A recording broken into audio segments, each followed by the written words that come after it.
2023 में बहुत सारी बड़ी बड़ी फिल्में आई जिसमें थी पठान, जवान, सालार, डंकी। लेकिन जिस फिल्म ने हमारे दिल में जगह बनाई वो कोई फिल्म नहीं बल्कि वो हमारा इमोशन था जिसका नाम था 12th फेल, जो 2023 की सबसे बेहतरीन फिल्म थी, जिसे देखते वक्त ऐसा लग रहा था कि जैसे हमारी ही जिंदगी चल रही हो। लेकिन 12th फेल फिल्म ने हमें यह बता दिया था कि जब आदमी कठोर मेहनत करके सफल होता है तो उसकी आगे की जिंदगी कैसे बदल जाती है। लेकिन ऐसा सभी के साथ तो नहीं होता ना, क्योंकि लाखों बच्चे जो आईपीएस बनना चाहते हैं लेकिन वो बनते तो नहीं है, और जो लोग असफल हो जाते हैं, फेल हो जाते हैं, तो फिर उनकी आगे की जिंदगी कैसे बदलती है। क्योंकि इस दुनिया में जो सफल होता है उसे ही दुनिया पूछती है और पूजती है, लेकिन जो लोग फेल हो जाते हैं, असफल हो जाते हैं, तो उन्हें तो कोई जानना भी नहीं चाहता। लेकिन इसी असफलता की कहानी पर एक फिल्म रिलीज हुई है जिसका नाम है ऑल इंडिया रैंक, जहां पर फिर से एक बच्चा जो अपने नहीं अपने माँ बाप के सपनों को पूरा करने के लिए घर से निकल पड़ता है। लेकिन घर से निकलने पर सभी आईआईटीएन तो नहीं बन जाते, आईपीएस तो नहीं बन जाते। तो बस ऐसे ही उन लाखों असफल बच्चों की जिंदगी पर एक फिल्म की कहानी तैयार की गई है, जिसमें फिर से एक नए मुर्गे को तैयार किया जाता है और अपने घर का सारा बोझ उसी पर लाद दिया जाता है। क्योंकि ये ज्यादातर कहानी हम मिडिल फैमिली की होती है, जहाँ पर पापा इतना कमा लेते हैं कि जो हमें गरीब रहने नहीं देते और हमें अमीर बनाने के लिए हम पर जिम्मेदारियां लाद देते हैं। जहाँ पर हमारी मम्मी चाहती है कि हमारा इकलौता बेटा हमारे पास रहे, लेकिन पापा की तो जिद है कि बेटे को तो आईआईटीएन ही बनाना है, क्योंकि कुछ लोग बाप होने का फायदा उठाते हैं। और ऐसी ही कहानी ऑल इंडिया रैंक फिल्म की है, यहाँ पर पापा को बेटे से चाहिए सिर्फ आईआईटी के लिए, लेकिन बेटा जिसका तो ये सपना ही नहीं होता। और इन दोनों के बीच में घर की रानी और बेटे की महारानी माँ, जो इन दोनों के डिसीजन के बीच में फंस जाती है। अब पापा ने दाव पर सब कुछ लगाया है, बदले में बेटे को कोटा पहुंचाया है, लेकिन बेटा निकला नालायक, जिसके सपने में आती है परिया और उसे दिखाती है।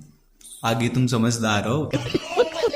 लेकिन इस फिल्म की कहानी 1997 की है, जहां पर चलता था पापा का राज और बेटा रहता था सदा नाराज। क्योंकि बेटे को करना है बीटेक, लेकिन पापा को चाहिए आईआईटी, क्योंकि पापा थे दूर संचार विभाग में डिविजनल इंचार्ज, जहां पर सभी माँ बाप के बच्चे आईआईटी की तैयारी कर रहे थे। तो वह भी अपने बेटे विवेक को आईआईटीएन ही बनाना चाहते थे। जिसके बाद विवेक जो लखनऊ से कोटा पहुंच जाता है और पापा उसे अच्छे से समझा देता है कि बेटा सिर्फ आईआईटी, जहां पर विवेक जो घबराया है लेकिन बाप की जबरदस्ती लाने पर वो कोटा आया है, क्योंकि पापा के आगे झुकना पड़ेगा और कोटा में आकर रुकना पड़ेगा। जिसके बाद फिल्म की कहानी आगे बढ़ती है, जिसमें विवेक की माँ चलाती है पीसीओ, बेटे से ज्यादा मिठाई से करती है प्यार, क्योंकि मिठाई है उसकी जीवन का आधार। क्योंकि वो एक बार इतनी ज्यादा मिठाइयाँ खा लेती है जहाँ पर वो मिठाइयों को खाकर बेहोश हो जाती है। देखो, इस फिल्म की कहानी में कुछ नया तो नहीं है, लेकिन इस फिल्म की कहानी ऐसी है जो आपकी फैमिली के साथ कनेक्शन, इमोशन, फैमिली का सपोर्ट और उनकी मेहनत के साथ साथ उनका गहरा प्यार भी दिखाती है। अब कोटा में विवेक जो अकेला रहता है कमरे में और देखता है कुछ ऐसी चीजें जो आप भी जरूर देखते होंगे, जहां पर मस्त मस्त कहानी और प्यारी प्यारी वीडियो देखने को मिलती है। लेकिन घर पर पापा का टेंशन बढ़ता है तिरंगा उल्टा होने की वजह से,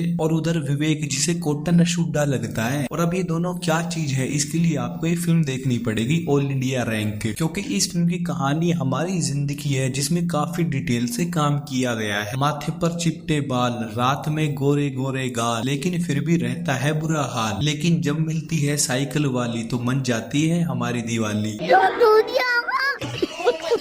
जहाँ पर विवेक को कोचिंग में मिलती है सारिका, जिसके बाद विवेक का मन लगने लगता है, कोचिंग में नहीं कोटा में। जिसके बाद सारिका विवेक से कहती है कि आई लाइक यू, लेकिन विवेक कहता है हम तो यहाँ पढ़ने आए हैं। जिसके बाद सारिका जो डायलॉग बोलती है वो लाजवाब है, तुम लड़कों की अकल में फफूंद लगा होता है, ऐसा ही है क्या लड़कों? कमेंट में जरूर बताना। जिसके बाद फिल्म की कहानी में लव की जगह सिर्फ सैडनेस ही देखने को मिलती है, और यही होता है हमारे जैसे लोंडो के साथ, हमारा दुख काय खत्म नहीं होता बे। जहाँ पर मम्मी की तबीयत खराब और एक दोस्त के साथ धोखा और एक दोस्त जो अलविदा कहकर चला जाता है। जिसके बाद विवेक घर आ जाता है और फिल्म का दी एंड हो जाता है। मतलब क्या था ये, मतलब क्यों था ये? एकदम इन्होंने वक्त बदल दिया, जज्बात बदल दिए, जिंदगी बदल दी।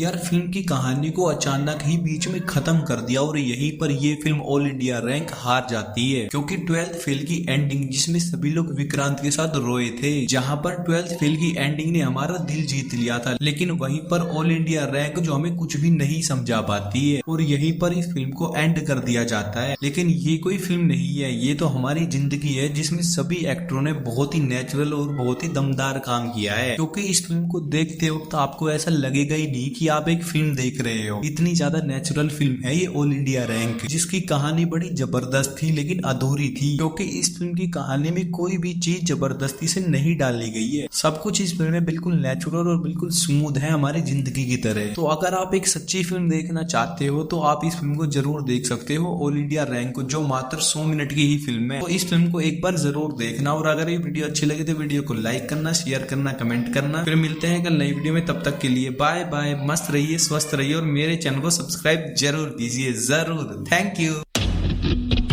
लेकिन बेटा निकला